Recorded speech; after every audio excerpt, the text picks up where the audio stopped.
जय हिंद गाइस, आज हम लोग डिस्कस करने वाले हैं MCQ based question subject medicinal chemistry.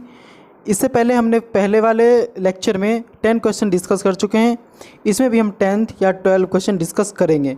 ठीक है, question number 11, which of the following statement is true. इनमें से कौन सा ऐसा स्टेटमेंट है जो कि सही है। ऑप्शन है drugs and drug target generally have similar molecules weight. Means similar molecular weight होता है किसका, तो ड्रग का, और ड्रग जहाँ टारगेट करेगा, जहाँ पे बाइंड होगा उसका। दूसरा ऑप्शन है drugs are generally smaller than drug target. Means drug हमारा जो है वो स्मॉलर होगा किससे, तो ड्रग टारगेट से, जहाँ पे वो बाइंड करेगा, बाइंडिंग साइट से। ठीक है। थर्ड ऑप्शन है drugs are generally larger than drug target. Means drug बड़ा होगा तो वो बाइंड कैसे करेगा, वही ऑप्शन में दिया कि ड्रग जो होगा वो बड़ा होगा बाइंडिंग साइट से।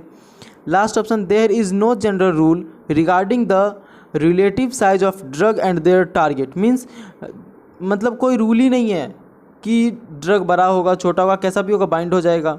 ठीक है, तो हम लोग पढ़ चुके हैं, इसका आंसर जो होगा वो बी होगा। क्यों? क्योंकि हमारा जो ड्रग होता है वो स्मॉलर रहता है तभी तो वो बाइंड करेगा ना। जैसे कि हमारा ये बाइंडिंग साइट है, ठीक है,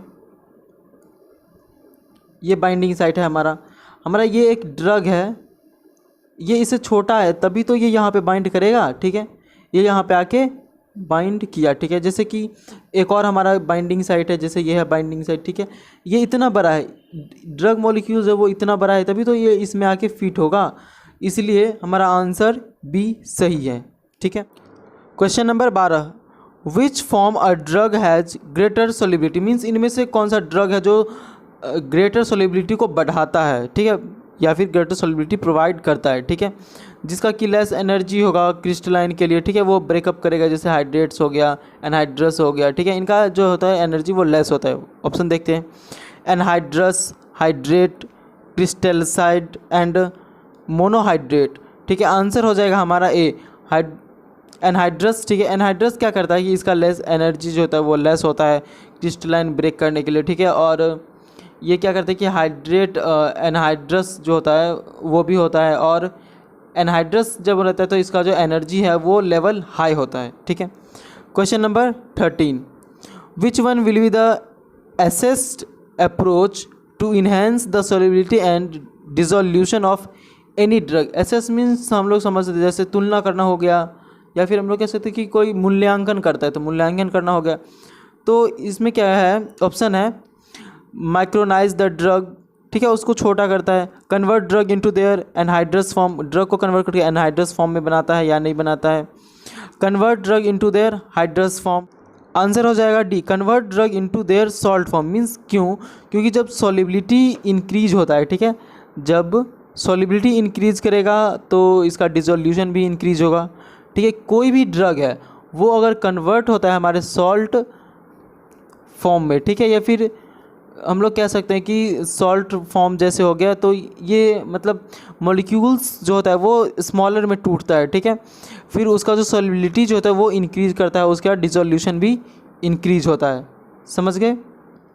question number 14, according to the pH partition hypothesis which one of the given options doesn't govern the absorption. Govern means होता है जैसे कि नियंत्रण करना होता है, तो कौन सा ऐसा स्टेटमेंट है जो कि हमारा नियंत्रण नहीं करता है एब्जॉर्प्शन को, वही है the molecular size of the drug, pH at the absorption site, lipid solubility of unionized drug, dissociation constant. Answer हो जाएगा हमारा A, the molecules size of the drug. Molecules जो होता है साइज ऑफ द ड्रग, ये हमारा govern करता है एब्जॉर्प्शन के रेट को। समझ गए। क्यों करता है? क्योंकि ये इस क्वेश्चन में पूछा गया पीएच के मुताबिक। ठीक है, तो पीएच के मुताबिक, pH at the absorption site, ये डिसोसिएशन कांस्टेंट, लिपिड सॉल्युबिलिटी, ये सारे पीएच में आते हैं। लास्टली जो बच गए वो हमारे मॉलिक्यूलर साइज हैं, तो आंसर हो जाएगा हमारा मॉलिक्यूल्स साइज। समझ गए। Question number 15, heroine with pKa 7.8 will be in which form in intestinal pH. Means heroine जो होता है वो पीके वैल्यू हम लोग पढ़ चुके हैं मेडिसिनल केमिस्ट्री में, उसका 7.8 है। ठीक है, अगर वो इंटेस्टाइन में होता है तो वो किस फॉर्म में प्रेजेंट होगा, वही इसमें पूछा गया है। ठीक है, जैसे कि कोई भी एक हमारा ड्रग्स है वो आयोनाइज फॉर्म में है। ठीक है, मीन्स गैस्ट्रिक जो पीएच होगा वो हमारा गैस्ट्रिक में जो प्रेजेंट होगा वो हमारा आयोनाइज फॉर्म में होगा। ठीक है, उसके बाद वो क्या करेगा कि वो जब अदर जगह पे पहुंचेगा फिर वो अनायोनाइज्ड फॉर्म में, जैसे इंटेस्टाइन में पहुंचा तो अनायोनाइज्ड फॉर्म में होगा, फिर जाके वो एब्जॉर्ब होगा। तो वही पूछा गया, तो पहले वो आयोनाइज्ड फॉर्म में रहता है या फिर अनायोनाइज्ड फॉर्म में रहता है। तो सबसे पहले वो अनायोनाइज्ड फॉर्म में रहता है, फिर आगे जाके आयोनाइज्ड होता है, उसके बाद फिर जब इंटेस्टाइन में जाता है तो अनायोनाइज्ड होकर फिर एब्जॉर्ब होता है। 15 का आंसर हो जाएगा हमारा बी, अनायोनाइज्ड फॉर्म मोस्टली। ठीक है। Question number 16, the rate of drug transport across a cell membrane depends on, means drug जो ट्रांसपोर्ट करता है अक्रॉस सेल मेम्ब्रेन, हम लोग जानते हैं कि सेल मेम्ब्रेन तो वो लाइपोफिलिक इन नेचर का होता है, मीन्स वो वाटर को हेट करता है। ठीक है। तो इससे भी हम लोग समझ सकते हैं कि आंसर सीधे हमारा लिपिड के पास जाएगा, तो lipid partition coefficient answer. Question number 17, the non polar compound dispersed, means non polar compound क्या डिस्प्रेड करता है, वही पूछा गया इसमें। By forming hydrogen bonding, by interacting with lipid, by forming drug receptor complex, by forming hydrophilic bond, means इनमें से कौन सा ऐसा स्टेटमेंट है जो कि ट्रू है हमारे नॉन पोलर कंपाउंड के लिए। तो 17 का आंसर हो जाएगा interacting with lipid, means non polar molecules वो इंटरेक्टिंग विथ लिपिड से इंटरेक्ट करते हैं, फिर कंपाउंड डिस्पर्स्ड होते हैं।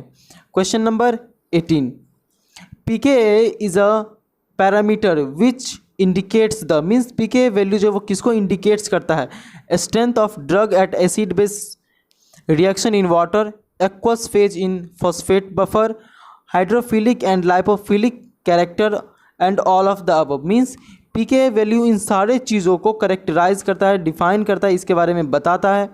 ठीक है। आंसर हो जाएगा हमारा all of the above. Question number 19, 85% of drugs are ionize in which pH, means 85% जो ड्रग्स होते हैं वो किस फॉर्म में, मतलब कितने pH पे आयोनाइज्ड होते हैं, वही। ठीक है। तो हम लोग को पता है कि 1.5 से 8 तक हो जाते हैं। Question number 20,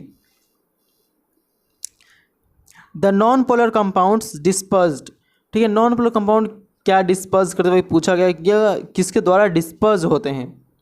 bye forming hydrogen bonding, by interacting with lipid, by forming drug receptor complex, by forming hydrophilic bond. Answer हो जाएगा हमारा 20 का इंटरेक्टिंग विथ लिपिड, जब कोई भी हमारा मॉलिक्यूल या फिर सब्सटेंस जो कि पोलर है, ठीक है, जब वो इंटरेक्ट करता है लिपिड के साथ तब वह कंपाउंड डिस्पर्स्ड होता है। Question number 21, bioisosterism is the process of, bioisosterism सबसे पहले समझते हैं, इसका जो होता है सेम फिजिकल केमिकल प्रॉपर्टी होता है किसे, तो केमिकल कंपाउंड्स के, समझ गए। इसका प्रोसेस है, तो कौन सा प्रोसेस है, replacement similar group, replacement similar balance group, replacement similar mass number group and addition of group having different mass number. Answer हो जाएगा हमारा सिमिलर वैलेंस ग्रुप। ठीक है। इसमें रिप्लेसमेंट होता है किसका, तो सिमिलर वैलेंस ग्रुप का। Question number 22, bioisosteres are similar in their, means bioisosteres किस चीज़ में सिमिलर होते हैं, वही पूछा गया। बायोआइसोस्टर्स एंड बायोआइसोस्टेरिज्म एक तरह से सेम ही होते हैं, same molecular formula, sorry property और केमिकल प्रॉपर्टी और फिजिकल प्रॉपर्टी। ठीक है।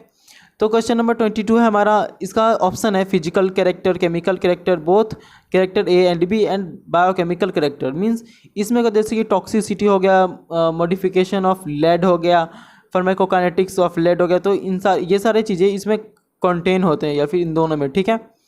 तो सिंपली आंसर हो जाएगा हमारा C, both character A and B, means physical character and chemical, means इसका जो कैरेक्टर होता है वो भी सेम होता है, फिजिकल एंड केमिकल। तो अगले लेक्चर में हम और कुछ टॉपिक लेके डिस्कस करते हैं। ठीक है। फिलहाल इतना ही, धन्यवाद।